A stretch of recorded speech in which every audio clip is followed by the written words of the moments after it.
कविता अपने माता पिता की बहुत लाडली थी। 3 बड़े भाइयों की बहन थी। कोई भी चीज मांगने पर उसी वक्त सामने हाजिर हो जाती। पूरे घर में रौब था उसका। पूरे परिवार और नौकरों पर राजकुमारी की तरह हुक्म चलाती थी कविता। स्कूल में भी पूरा रौब था उसका। बड़े घर की लाडली जो थी वह। ऐसे ही उसने कॉलेज में दाखिला लिया। उसके ठाठ बाट, बड़ी गाड़ी में आना जाना, हर दिन नया फैशन देखकर हर कोई उससे दोस्ती करना चाहता था।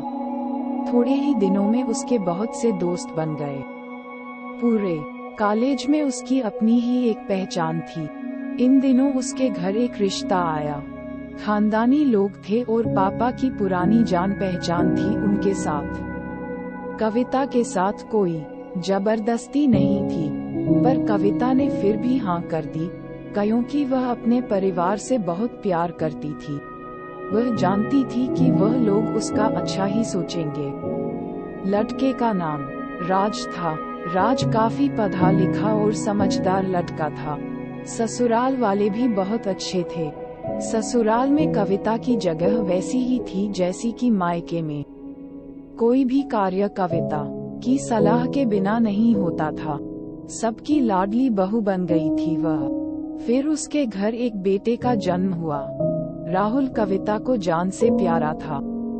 पोता पाकर ससुराल वाले तो फूले नहीं समाते थे। कविता कभी कभी सोचती कि उसकी किस्मत कितनी अच्छी है। उसका हर अपना उसे कितना प्यार करता है। चाहे जीवन में कैसा भी समय आए, मेरे अपने हमेशा मेरे साथ हैं। मैं कभी अकेली नहीं हो सकती। कितनी खुशकिस्मत हूँ मैं। पर शायद कविता की खुशियों को उसकी अपनी ही नजर लग गई थी। एक दिन वह मायके जाने की जिद कर बैठी। राज को बहुत काम था, लेकिन वह फिर भी उसे ले गया। रास्ते में उनकी गाड़ी अन्य गाड़ी से टकरा गई। कविता, राज और राहुल बहुत बुरी तरह से जख्मी हो गए। काफी दिनों के इलाज के बाद राज और राहुल तो ठीक हो गए, लेकिन कविता पूरी तरह ठीक ना हो सकी। सर पर चोट लगने के कारण वह अपनी आंखों की रोशनी खो बैठी। अब कविता की किस्मत जैसे उल्टे पांव चलने लगी। मायके वाले कुछ दिनों तक उसे मिलने आते रहे, फिर कभी कभार फोन ही करके पूछ लेते कि अब कैसी हो। धीरे धीरे ये सिलसिला भी कम हो गया।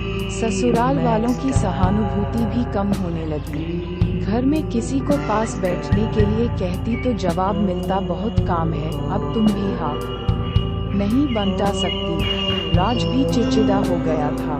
बस राहुल ही था उसके साथ, जिसके साथ हंसते खेलते उसका वक्त गुजरता।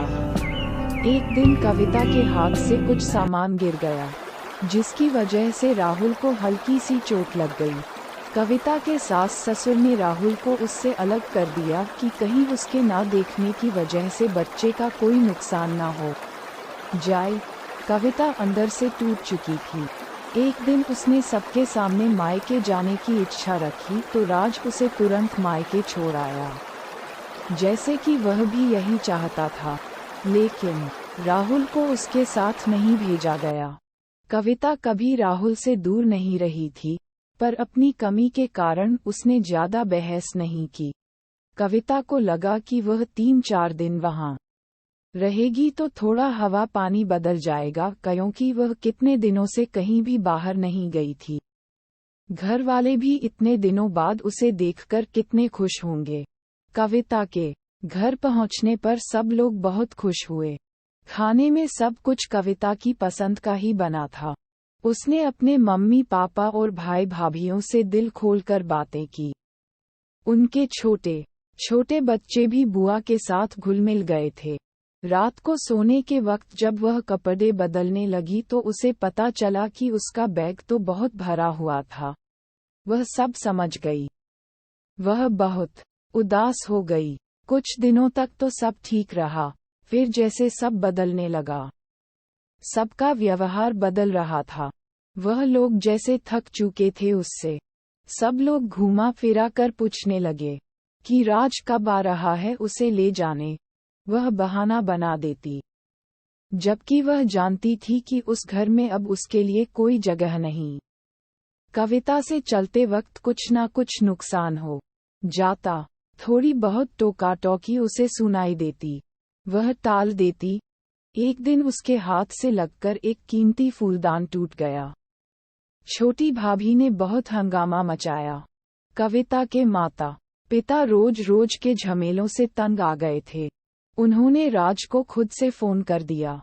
राज कविता को अपने घर ले गया।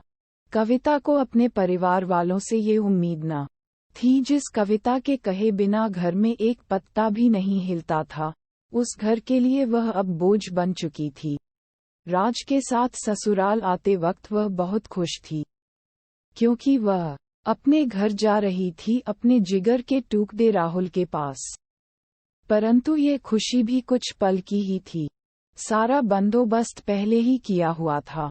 कविता को सीधे ऊपर वाले कमरे में पहुंचा दिया गया। राहुल से दूर रहने की सख्त चेतावनी दी गई।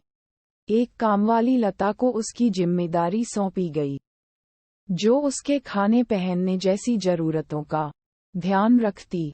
कविता ज्यादातर चुप ही रहती। कभी कभी कामवाली लता से थोड़ा बतिया लेती। उसके जरिए राहुल का पता चल जाता। सबकी लाडली बेटी और बहू सबके लिए लाडली से बोझ बन चुकी थी।